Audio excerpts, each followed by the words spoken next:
মালদা কলেজে ভোট গণনা কেন্দ্রে পৌঁছান মালতীপুরের কংগ্রেস প্রার্থী মৌসম বেনজির নূর। তিনি প্রত্যেকবারই মালদার গাজলের পান্ডুয়াতে যান, সেখানে মাজারে চাদর চড়ান, তারপরে কিন্তু গণনা কেন্দ্রে আসেন। এবছরও তারই ব্যতিক্রম।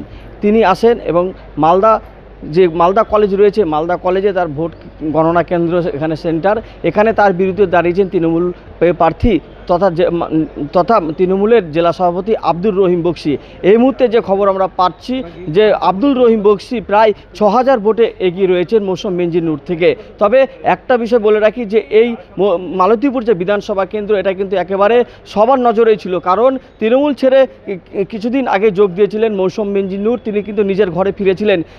কিন্তু যে কংগ্রেস প্রার্থীরা কিন্তু একটু তারা অক্সিজেন পেয়েছিলেন যে এবারে কি মালদায় থাবা বসাবে কংগ্রেস, তা আসল কি হবে ভোটের রেজাল্ট, সেই দিকে কিন্তু তাকিয়ে রয়েছি আমরাও। মালদা থেকে বিশ্বজিৎ মণ্ডলের প্রতিবেদন, আর প্লাস নিউজ।